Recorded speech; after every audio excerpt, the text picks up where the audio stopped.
really what it amounts to is feeling your way along rather than thinking your way along. What it really is about, it's about understanding that the creative process is ask, which is the first step, which contrast helps you to do, but ask and launching the rocket, that's the first step, but your inner being then getting hold of the rocket and focused, that's step 2. You ask and it is given.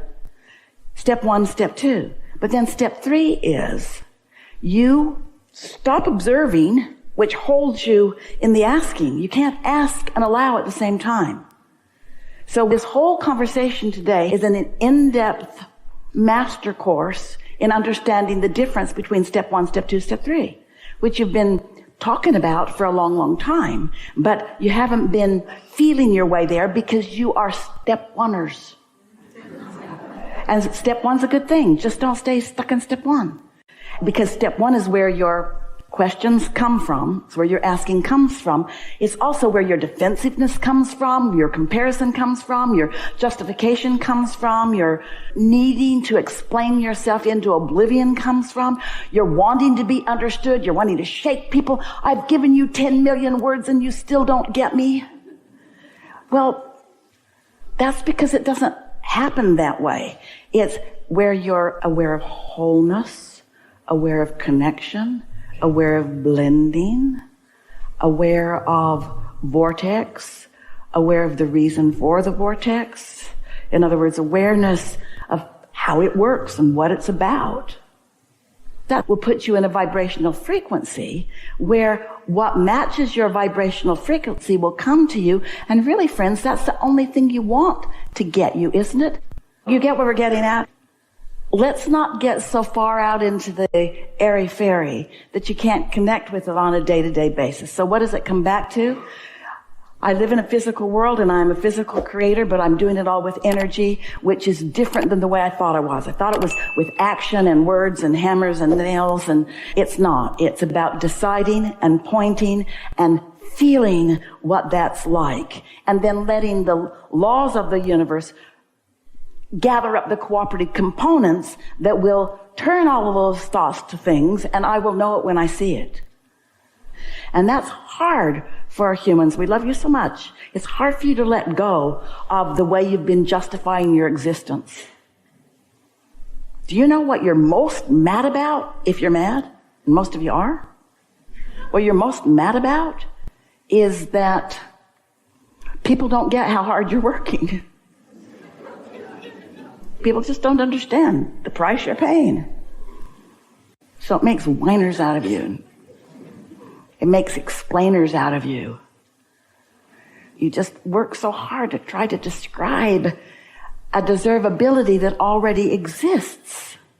Trying to explain why you deserve, you say. Can you feel how, if just for a little while, just give it a day or 2 or 3, you could give up comparing yourself to anybody else and just pretend like Abraham's right. And that there is an energy showering down around everyone, and that everyone gets to receive it and utilize it in whatever way they are choosing. And that what most people are mad about is that they are not pointing the energy toward what they really care about because they didn't know that's how it worked. Most people are pointing most of their attention toward problems and protests and things that they don't want. And so there's this feeling within them of unfulfillment that would go away in a moment if you could just stop comparing yourself to anybody else, feel the energy raining down, and then you just awareness it into what you want. Somebody said to Esther, "What do you do?" And Esther said, "I'm a pointer." They said, "Oh." And Esther thought that was easier than I thought it was going to be. A pointer. They didn't say, "What do you mean?" They had no idea. They just thought she was a crazy person. But if they had asked, she would have said, "I just point, and I don't explain very much anymore. I don't defend. At least I'm wanting to do less and less of that. I'm a pointer." And the cooperative universe says, "Okay, where do you want it and when do you want it? What do you want and where do you want it and when do you want it?" If you don't know the answers to those things, then just think about why you want it. Why do you want it? I want it because it would be fun. That's a big enough reason. Well, what is it that you want? Well, I'm not clear about that. Then just keep thinking about why. I want to have fun. I want to be clear. I want to feel good. I want to be excited about life. These are the whys. Well, what exactly is it that you want? Well, if you're not clear, then don't try to explain it. Don't just make stuff up. It gets in the way. Just keep talking about why you want it, why you want it. And pretty soon, you'll be able to describe more clearly what it is you want. Fun people to play with. Great places to go. Good food to eat. Lovely things to look at. New ideas popping into my mind. An eagerness for life. Cooperative components coming to me. Me picking things out of their mind and them picking things out of my mind, so much so that we know that without it being both of us, there could not have been that engagement that created that thing before. If you are deliberate about feeling good before you engage, then they can't call anything from you that isn't active. So they always benefit. So it's like being deliberate about your awareness of wonderfulness. Then they can't get anything less than wonderfulness from you because it just isn't active in the moment. So therefore it doesn't exist for them to pick up on. And you are then only able to evoke what they consider to be the best of them. And that word engagement, what a good word that is. That's co-creating at its best. Deliberate engagement. That's why a gathering like this feels good, because mostly on the same wavelength and reaching for that which is more. But you can find it anywhere you look for it. Co-creating at its very best. More and more and more and more and more. So now, why and what have become more clear. Who? Why do you want it? Why do you want it? What is it that you want? Engagement. Engagement with what? Things that match what I'm offering vibrationally. What are you offering vibrationally? Only things that feel good. Why? Because I like to feel good. See how it comes back around to being very, very simple? So what do I want? I want to feel good. Why do I want it? I want to feel good. What is it I want? Engagement that feels good. Who do I want it with? I don't know. I think the law of attraction should figure that out, because the law of attraction, my inner being, everybody knows it's in my vortex. All the details are in there. What I really like, what rings my bells, what makes me laugh, what makes me have fun, what interests me, it is already known. I don't have to explain it. That's observing too much. That's too much in the observing part of it. I'm going to awareness it in. I'm going to sniff it out. I'm going to feel myself. And then all of a sudden, in a day or two or today or right away, it doesn't matter how far, it might be on the television, it might come into your phone, some way, somehow, something that will come to you that is engagement that feels so great. And you say, there, that's it, that's it, that's it, that's it. That's it. That's just what I was talking about. That's it. That's it. Connect those dots. Revel in that. Feel it. Don't try to explain it to people that could care less. Don't try to make people understand your weirdness. You're too far out there. You are way too far out there. They're not going to get you. They're going to worry about you. You're not supposed to know about energy. You're not supposed to be the master of the universe. You're supposed to struggle and point your canoe upstream and explain stuff to people. That's what most of them want from you.